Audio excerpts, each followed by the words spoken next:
សួស្តីអ្នកទាំងអស់គ្នាខ្ញុំឆេស៊ីត្រឡប់មកវិញហើយមកបន្តសាច់រឿងយើងទៀតដោយតពីភាគមុនហ្នឹងតតែស្ដេចចូលមកព្រាមហ្នឹងគឺមនុស្សគ្រប់គ្នានាំគ្នាគោរពស្ដេចហើយស្ដេចហ្នឹងក៏មានបន្ទូលទៅថាអូយពិតជាមានមនុស្សមកចូលរួមច្រើនមែនទែនសូម្បីតែសត្វស្វាមួយហ្នឹងណាក៏មកមិនអោយខានដែរយើងដឹងហើយសត្វស្វាហ្នឹងគឺសំដៅទៅលើមីសាយើងហ្នឹងហើយពេលហ្នឹងនៅក្នុងចិត្តស្ដេចហ្នឹងគឺពិតជាខ្នាញ់អេរិចខ្លាំងមែនទែនដោយសារតាអេរិចហ្នឹងទឹកមុខគាត់បង្ហាញមកគឺគាត់ធម្មតាដូចជារឿងដែលកើតឡើងទាំងអស់ហ្នឹងគឺអត់មានអីសំខាន់សម្រាប់គាត់ហើយពេលនោះស្នំឯករបស់ស្ដេចឈ្មោះថាអានិកាហ្នឹងក៏ចូលទៅចិត្តព្រះអង្គដើម្បីយកចិត្តយកថ្លើមអីចឹងណាហើយក៏សួរថាព្រះអង្គតើព្រះអង្គម្ចាស់ហ្នឹងកំពុងតែនិយាយអីម្នាក់ឯងហ្នឹងខ្ញុំម្ចាស់ខំរង់ចាំជាយូរមកហើយព្រោះតែព្រះអង្គបានសន្យាជាមួយខ្ញុំថានឹងឲ្យកាដូជាក្បាលរបស់ស្វាមួយនោះព្រះអង្គភ្លេចហើយមែនស្ដេចហ្នឹងក៏សួរថាហេតុអីបានចង់បានខ្លាំងម៉េចស្នំហ្នឹងក៏ថាខ្ញុំគ្រាន់តែឆ្ងល់សត្វស្វាមួយហ្នឹងតែងតែញញឹមចឹងខ្ញុំចង់ដឹងថានៅពេលដែលក្បាលរបស់នាងដាច់តើនាងនៅញញឹមបានទៀតអត់ហើយចូលព្រះអង្គម្ចាស់អត់មានឆ្ងល់ទេនិយាយថាស្នំនេះគឺមិនធម្មតាទេព្រះអង្គពេលលឺឲ្យដូចថាពេញចិត្តពេញទៅឡើងមកថាអញ្ចឹងហើយបានយើងនឹងចូលចិត្តនាងគ្រាន់តែជាស្វាមួយក្បាលទៀតរបស់យើងប៉ុន្តែស្វានេះគឺចេះរាប់ដើម្បីយកចិត្តយើងចង់និយាយថានៅក្នុងផ្នែកព្រះអង្គហ្នឹងមីសាហ្នឹងក៏ស្វាស្នំហ្នឹងក៏ស្វាដែរគ្រាន់តែស្នំនេះចេះយកចិត្តយកថ្លើមហើយពេលនោះមនុស្សចំណិតរបស់ស្ដេចហ្នឹងក៏ដើរចូលមកគាត់ឈ្មោះថា Pagrel Selah តែខ្ញុំសុំហៅ Selah ឲ្យឈ្មោះគាត់ស្រួលអាន Selah ហ្នឹងចូលមកគាត់ថាព្រះអង្គម្ចាស់លោកម្ចាស់នៃតកូលគ្រួសារ Gladney ជាមួយនឹងប្រពន្ធរបស់គេគឺបានធ្វើដំណើរមកដល់ហើយពួកគេទាំងពីរនាក់ហ្នឹងគឺកំពុងតែពួននៅគៀនកលៀតជញ្ជាំងធ្វើដូចបើសិនជាមើលចំផ្នែកព្រះអង្គទៅប្រហែលជាពិភពលោកហ្នឹងរលាយហើយព្រះអង្គម្ចាស់មិនគិតថាធ្វើទង្វើបែបហ្នឹងគឺជាទង្វើឆ្លើយទេនិយាយទៅសេឡាស់ហ្នឹងមកចាក់ចុចស្ដាច់ហើយថែមទាំងនិយាយទៀតថាព្រះអង្គម្ចាស់គឺជាមនុស្សតែម្នាក់ដែរទៅអញ្ជើញពួកគេដោយផ្ទាល់ហើយដូចដែលយើងបានដឹងហើយថាតំបន់នៅច្រកព្រំដែនគ្រួសារក្លិតនេះគឺជាអ្នកកាន់កាប់ពួកគេហ្នឹងគឺដូចជាស្ដាច់អញ្ចឹងដូច្នេះព្រះអង្គមិនគិតថាពួកគេហ្នឹងដូចជាមើលងាយមកលើព្រះអង្គទេគ្រាន់តែនិយាយតែប៉ុណ្្នឹងគូស្ដាច់ហ្នឹងក្តៅជ្រៅផ្ទះអាតាសេឡាស់ហ្នឹងឡើងវិចមុខស្ដេចហ្នឹងក៏ថាឯងក៏ហ៊ានម៉េះសម្បត្តិត្រឹមតែជាតកូលអភិជនតែហ៊ានមកនិយាយប៉ះពាល់តកូលខ្សែរាជវង្សឯងហ្នឹងនិយាយមកចង់ចំអកយើងហ៎ប៉ុន្តែលោកសេឡាគាត់ក៏និយាយថាអត់ទេអានេះគ្រាន់តែជាការគិតរបស់ខ្ញុំម្ចាស់ដែលខ្ញុំនិយាយទៅតាមភាពស្មោះត្រង់របស់ខ្ញុំហើយដោយសារតាលោកម្ចាស់នៃតកូលគ្រួសារក្លៀតនេះហ្នឹងបានរៀបការជាមួយពនាងហើយអញ្ចឹងវាអាចនឹងមានបញ្ហាបើសិនជាអេរិចហ្នឹងចាប់ផ្ដើមមានគំនិតអីមួយមិនល្អហើយស្ដេចហ្នឹងក៏និយាយថាគួរអស់សំណោចប៉ុន្តែក៏ត្រូវម្យ៉ាងដែរយើងអត់អាចឲ្យបងស្រីតូចគួរស្រឡាញ់របស់យើងនិងប្តីរបស់នាងនៅឈរកលៀតជាងពេញមួយយប់ទេទៅហៅលោកម្ចាស់នៃគ្រួសារក្លែតនេះនឹងមកឆាប់ទៅយកពីអ្នកនឹងមកដាក់កន្លែងណាក៏បានដែរឲ្យយើងនឹងមើលឃើញគេឲ្យកាន់តែច្បាស់ហើយបើសិនជាគេមិនព្រមទេទៅទាញកបួយកអាវគេមកលោកសេឡាហ្នឹងគាត់ថាបាទទូបង្គំនឹងធ្វើភ្លាមហើយក៏ដើរចេញទៅហើយពេលនោះស្នំឯកនោះគាត់ក៏និយាយប្រាប់ស្ដេចថាអ្នកម្ចាស់ប៉ុន្តែកម្មវិធីជប់លៀងប្រចាំឆ្នាំរបស់យើងមានពេលដល់ទៅ3ថ្ងៃពេញហេតុអីបានចាំបាច់ធ្វើរឿងហ្នឹងឥឡូវហ្នឹងតែពេលនោះស្ដេចនោះគូឆាវភ្លាមចាប់បោយសក់ស្នំហ្នឹងហើយក៏និយាយថាអានិកាស្វាមួយហ្នឹងគឺជារបស់លេងរបស់យើងអញ្ចឹងហើយចង់នាងនោះព្យាយាមធ្វើជាផ្អែមល្ហែមប៉ុណ្ណាក៏ដោយក៏វាអត់អាចទៅប្រៀបស្មើជាមួយនឹងភាពសប្បាយដែលនាងស្វាម្នាក់ហ្នឹងផ្ដល់យើងដែរទោះបីជាស្វាមួយក្បាលហ្នឹងវាឈួតមែនប៉ុន្តែវាស្ដាប់យើងនៅពេលដែលយើងនិយាយប្រាប់វាដឹងច្បាស់ថាអ្នកណាគេជាអ្នកកាន់ចង្វាក់បលាករបស់វាហើយឯ Rich Good ហ្នឹងវាចង់បាននាងទៅតែម្នាក់ឯងឃើញអញ្ចឹងយើងអត់អាចទ្រាំបានទេហើយតាំងពីពេលណាដែលយើងប្រាប់ថានាងអាចមកអង្គុយលើផ្លូវយើងបានហើយស្ដេចហ្នឹងក៏ចាប់កវត្តស្នំហ្នឹងទម្លាក់ចេញពីខ្លួនហើយស្ដេចហ្នឹងក៏អោនទៅចិត្តនិយាយប្រាប់ថាយើងចូលចិត្តពេលដែលនាងហ្នឹងធ្វើយើងសប្បាយប៉ុន្តែធ្វើអីមួយឲ្យដឹងផងឥឡូវចាំយើងផ្ដល់សញ្ញាឲ្យនាងមនុស្សគ្រប់គ្នានឹងអោនគោរពយើងញ័រខ្លួននៅពេលដែលយើងនឹងដកដង្ហើមផិតភ័យនៅពេលដែលអារម្មណ៍របស់យើងមិនល្អមើលទៅវាដូចជារឿងធម្មតាត្រូវអត់ព្រោះតែយើងគឺជាមនុស្សតែម្នាក់នៅក្នុងទឹកដីនេះដែលត្រូវបានទទួលពរពីព្រះជាម្ចាស់ប៉ុន្តែក៏នៅតែមានមនុស្សខ្លះហ្នឹងមិនព្រមគោរពយើងម្ដងហើយម្ដងទៀតប៉ុន្តែវាអត់អីទេព្រោះតែមនុស្សចង្រៃទាំងអស់ហ្នឹងយើងនឹងធ្វើពួកវាកប់ទៅក្នុងដីយើងនឹងបញ្ជូនពួកវាឲ្យទៅនៅជាមួយនឹងព្រះវិញនិយាយថាស្ដេចនេះគឺថាកាចតែម្ដងហើយពេលនោះអេរិចឈើសុកសុងក៏ឮសំឡេងគេថាអាយ៉ា គួរឲ្យរំភើបសប្បាយរីករាយដល់ហើយលោកម្ចាស់នៃគ្រួសារ Glad នេះជាមួយនឹងអ្នកនាងម្ចាស់កាន់ជួបគ្នាយូរហើយហើយពេលនោះយើងក៏ដឹងថាមានគ្រួសារតកូអបជន2នាក់ហ្នឹងគឺ Viscount Malika ហើយនិង Count Malis ហើយម្នាក់ដែល ជា Viscount Malika ហ្នឹងគឺត្រូវជាប្តីរបស់អ្នកម្ដាយឆ្អឹង Malika យើងដឹងនិយាយថាមុខដូចគ្នាហ្មងប្តីប្រពន្ធគេនេះហើយ Eric ឃើញពីរនាក់ហ្នឹងភ្លាមគាត់មិនសូវជាចំណាំទេតែដូចនៅក្បែរហ្នឹងគាត់ក៏ប្រាប់ទៅថាពីរនាក់ហ្នឹងគឺជាឆ្កែបម្រើរបស់រាជវាំងម្នាក់នៅខាងឆ្វេងហ្នឹងឈ្មោះថា Khalis ម្នាក់នៅខាងស្ដាំហ្នឹងឈ្មោះ Malika Eric ពេលហ្នឹងគឺគាត់ចាប់ផ្ដើមដឹងហើយគាត់ថាគ្រួសារ Khalis ហ្នឹងគឺជាគ្រួសារមួយដែលបានតែចាក់ចោចគ្រួសារ Crispin ឲ្យទៅធ្វើអីដាក់មីសាហ្នឹងហើយម្នាក់ទៀតហ្នឹងហើយ Viscount Malika ហ្នឹងគឺត្រូវជាប្តីរបស់អ្នកម្ដាយឆ្អឹងអញ្ចឹងហើយគាត់ដឹងហ្មងថាពួកគេហ្នឹងគឺចាប់ដៃគូគ្នាសហការគ្នាធ្វើការលោកម្ចាស់ Khalis ហ្នឹងគេក៏និយាយថាអូយពួកខ្ញុំមកធ្លាប់តែឃើញអ្នកនាងម្ចាស់រស់រាយណាស់នៅរាជវាំងហើយដល់ពេលឃើញអញ្ចឹងធ្វើខ្ញុំជឿចាប់ណាឃើញថាអ្នកនាងម្ចាស់ហ្នឹងដូចជាអត់មានកម្លាំងកំហែងតែលោកម្ចាស់ Malika ហ្នឹងគេនិយាយចំអកតែវាគេថាខ្ញុំមិនសូវច្បាស់ទេសង្ស័យតែលោកម្ចាស់ Eric ហ្នឹងណាចាក់សោនាងឲ្យជាប់នៅក្នុងផ្ទះ Glad នេះនឹងរហូតមកមិនដឹងផង Eric ហ្នឹងឮសំដីពីអ្នកហ្នឹងហើយគឺដឹងហ្មងថាមកហ្នឹងគឺមករករឿងហ្មង Eric ហ្នឹងគាត់ថាតែគាត់ថានេះណាវាគឺជាការយល់ច្រឡំមួយដែលគ្មានមូលដ្ឋានហើយមិនសមហេតុផល Eric ហ្នឹងគឺតបហ្នឹងគឺដឹងចរិតពីអ្នកហ្នឹងហើយថាពីអ្នកហ្នឹងធ្វើមកគឺដើម្បីតែយកចិត្តស្ដេចទេយ៉ាងហើយ Eric ក៏តបទៅទៀតថាប្រពន្ធរបស់ខ្ញុំគឺគាត់បានចំណាយពេលវេលារបស់គាត់នៅរដូវក្តៅហ្នឹងនៅក្នុងសួនច្បាររហូតសូម្បីតែស្បែករបស់នាងកន្លែងខ្លះក៏នៅមានស្នាមខ្មៅឡើយទេពីអ្នកនោះទាន់លឺហើយអញ្ចឹងបើនិយាយពីរឿងហ្នឹងចុះមិនដែរនៅក្នុងគ្រួសារ Glad នេះឥឡូវហ្នឹងមានរឿងមានរ៉ាវអីអត់ខ្ញុំឮថាលោកម្ចាស់ហ្នឹងចិត្តខ្លាចជាអ្នកស្នងមរតកនៃតកូលគ្រួសារ Glad នេះហ្នឹងហើយក៏មានពាក្យចចាមអារាមមួយចំនួនដែរថាអ្នកដែលនៅក្រោមអាវ៉ាតគ្រួសារ Glad នេះហ្នឹងអ្នកខ្លះហ្នឹងគឺមិនសូវជាគ្រប់គ្រងឲ្យ Eric ហ្នឹងឡើងធ្វើជាមេគ្រួសារទេហើយមើលទៅEric ហ្នឹងដូចជានៅក្មេងណាអាចនឹងខ្វះបទពិសោធន៍សម្រាប់រឿងទាំងអស់ហ្នឹងអញ្ចឹងហើយបើសិនជាលោកម្ចាស់ Eric ហ្នឹងត្រូវការដំបូងមានអីខ្លះហ្នឹងគឺអាចមកសួរពួកខ្ញុំបានពួកខ្ញុំស្វាគមន៍ជានិច្ច Eric យើងលឺឲ្យឡើងជ្រិញគាត់ចេះទ្រាំស្ដាប់ទៅហើយពេលនោះដូចក៏ចេញមករបៀបថាដូចជាការពារ Eric ដែរគាត់ថាអូយអ្នកស្នងតំណែងជាមនុស្សវ័យក្មេងបែបនេះផ្លូវខាងមុខរបស់ពួកគេប្រកាសជាពិបាកខ្លាំងហើយបើនិយាយចឹងតាមមើលទៅអ្នកដែលធ្វើការនៅក្រោមអាវ៉ាតគ្រួសារ Glad នេះហ្នឹងប្រហែលជាមានចិត្តតូចចង្អៀតណាឬក៏គ្រាន់តែជាមនុស្សខ្វាក់ម្នាក់ខ្ញុំនិយាយអញ្ចឹងដោយសារគិតមើលទៅមានអ្នកណាគេដែលស័ក្តិសមខ្លាចជាមេគ្រួសារជាង Eric ទៀត Eric ហ្នឹងគាត់លឺហើយគាត់ឡើងឆ្ងល់ថាដូចហ្នឹងមិនដែលទៅនៅផ្ទះជាមួយគេហងមិនក៏ដឹងថា Eric ហ្នឹងស័ក្តិសមឬមិនស័ក្តិសមសប្តាហ៍ពេលនោះមានមនុស្សម្នាក់ហ្នឹងមកចូលរួមសន្ទនាដែរគាត់ក៏និយាយថាជាការពិតណាស់ប៉ុន្តែបញ្ហាពិតប្រាកដហ្នឹងវាស្ថិតនៅកន្លែងផ្សេងទេហើយម្នាក់ហ្នឹងគឺជាសេឡាគាត់និយាយថាបើសិនជា Eric ហ្នឹងខ្លាចទៅជាមេគ្រួសារអញ្ចឹងមានន័យថាព្រះនាងម្ចាស់នឹងខ្លាចទៅជាមេគ្រួសារស្រីរបស់គ្រួសារ Glad នេះមិនអញ្ចឹងទេ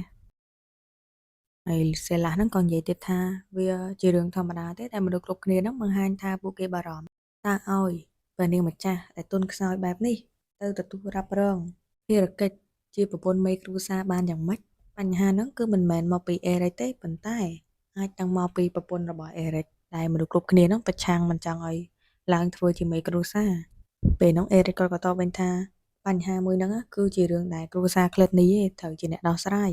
អញ្ចឹងហើយខ្ញុំអត់មើលឃើញថាមានហេតុផលណាមួយដែលខ្ញុំត្រូវទទួលយកការវាយតម្លៃពីអ្នកដទៃមកកាន់ប្រពន្ធរបស់ខ្ញុំទេ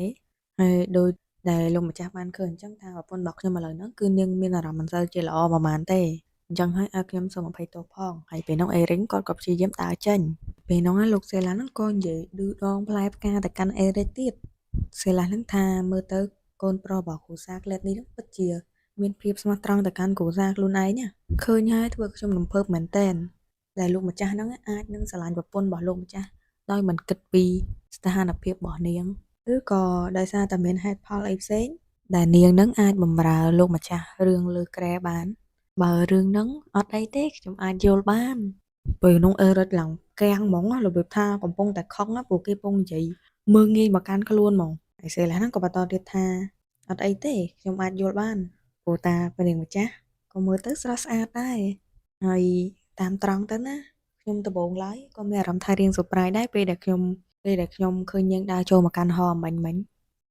ថាប៉ាក្រៅហ្នឹងក៏ដើរទៅចិត្តរបៀបថាផឹងពញាស់គេតាសេឡាហ្នឹងក៏កាន់ស្មា Eric ហើយក៏និយាយថា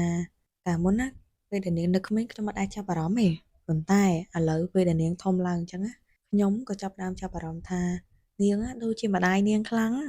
ងគ្រាន់តែសម្លឹងទៅកាន់នាងក៏ធ្វើឲ្យខ្ញុំនឹងនឹកទៅដល់អនុស្សាវរីយ៍ចាស់ៗជាច្រើនព្រោះតែម្ចាស់ស្ត្រីអង្គចុងក្រោយហ្នឹងណាពិតជាស្រស់ស្អាតមែនតើអញ្ចឹងហើយទោះបីជាเป็นនាងម្ចាស់មើលទៅដូចកូនក្មេងមែនប៉ុន្តែខ្ញុំពិតជាយល់បើសិនជាលោកម្ចាស់ហ្នឹង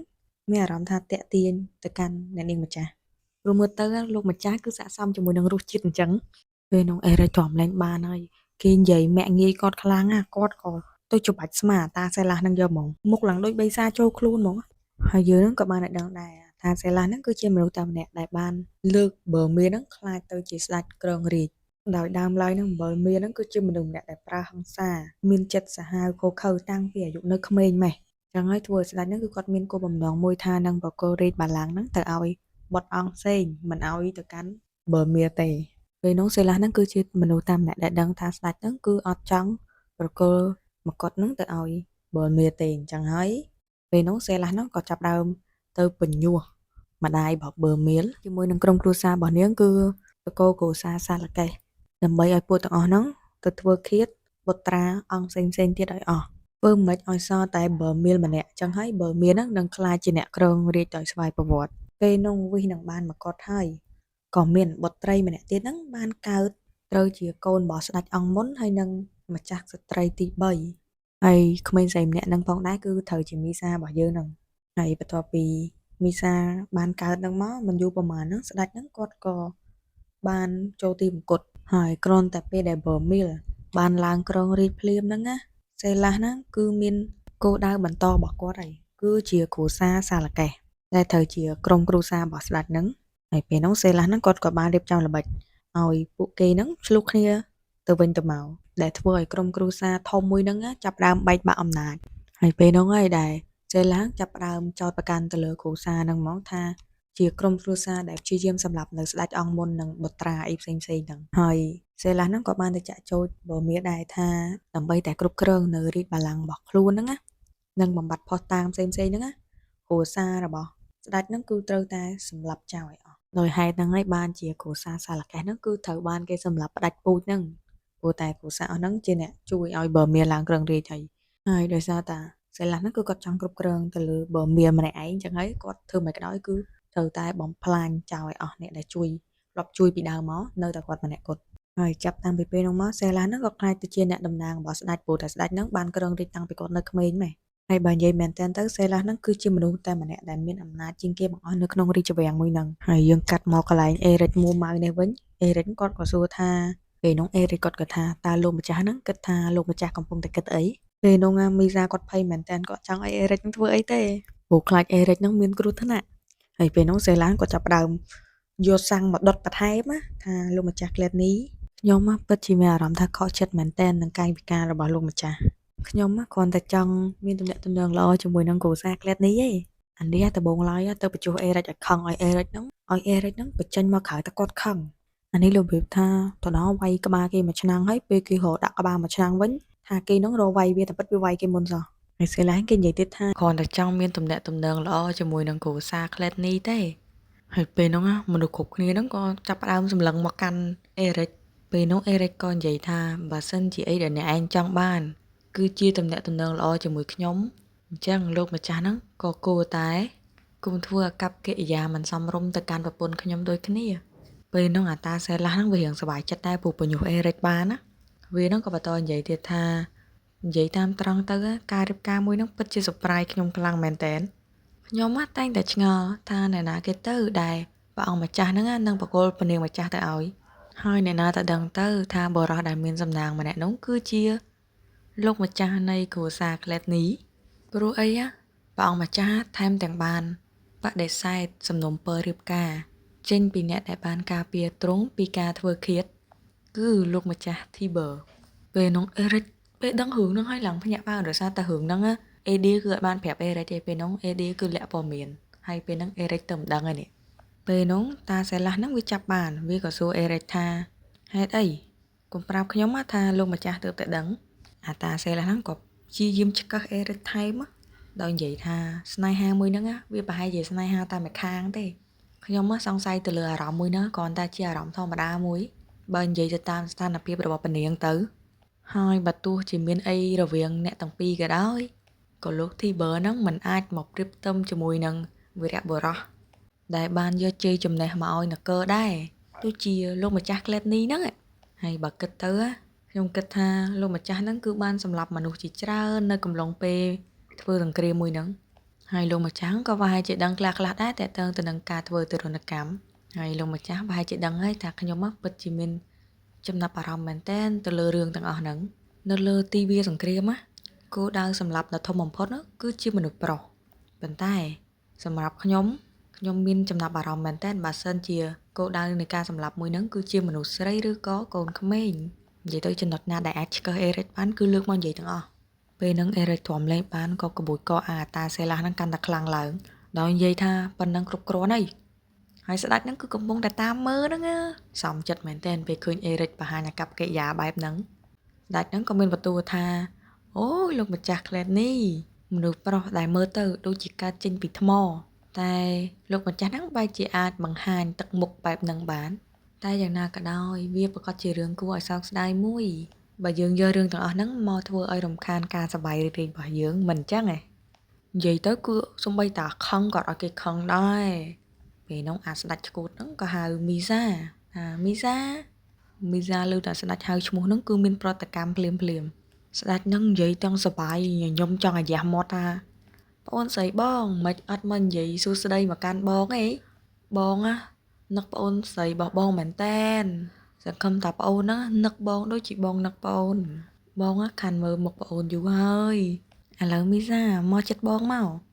ឲ្យលឿនមីសាគ្រាន់តែលើបជានងភ្លាមគូបកាច់បកិននៅលើដៃអេរិចហ្នឹងហ្មងហើយក៏រត់សំដៅទៅរកស្ដេចទាំងដែលអេរិចហ្នឹងផឹងរត់ដេញចាប់ហ្នឹងគឺរត់ទៅរកបើមានហ្នឹងទាំងសង្ឃឹមនៅក្នុងចិត្តថាសូមអង្វរសូមមេត្តាកុំធ្វើអីឲ្យសោះទៅកាន់គ្រួសារ Gladney មួយហ្នឹងកុំយកពួកគេចេញពីខ្ញុំពេលនោះមីសាហ្នឹងក៏បានឃើញរូបសំណាកព្រះជាម្ចាស់ហ្នឹងនៅពីក្រោយស្ដេចប៉ុណ្ណាណីមីសាហ្នឹងក៏លុតជង្គង់នៅមុខស្ដេចមុខរូបចម្លាក់ហ្នឹងហ្មងហើយគាត់ហ្នឹងក៏នឹកឃើញទៅកាន់ពាក្យសម្ដីរបស់ម្ដាយរបស់គាត់ដែលថាបើសិនជាគាត់ធ្វើអីខុសព្រះនឹងដាក់ទោសមកកាន់គាត់ធ្វើឲ្យមីសាហ្នឹងញ័រខ្លួនខ្លាចមែនតើគាត់គិតថាព្រះនឹងកំពុងតែដាក់ទរណកម្មមកកាន់គាត់ហើយរឿងរបស់យើងក៏ចាប់តែត្រឹមហ្នឹងអ្នកដែលអត់ទាន់ Subscribe ជួយ Sub ឲ្យផងអរគុណ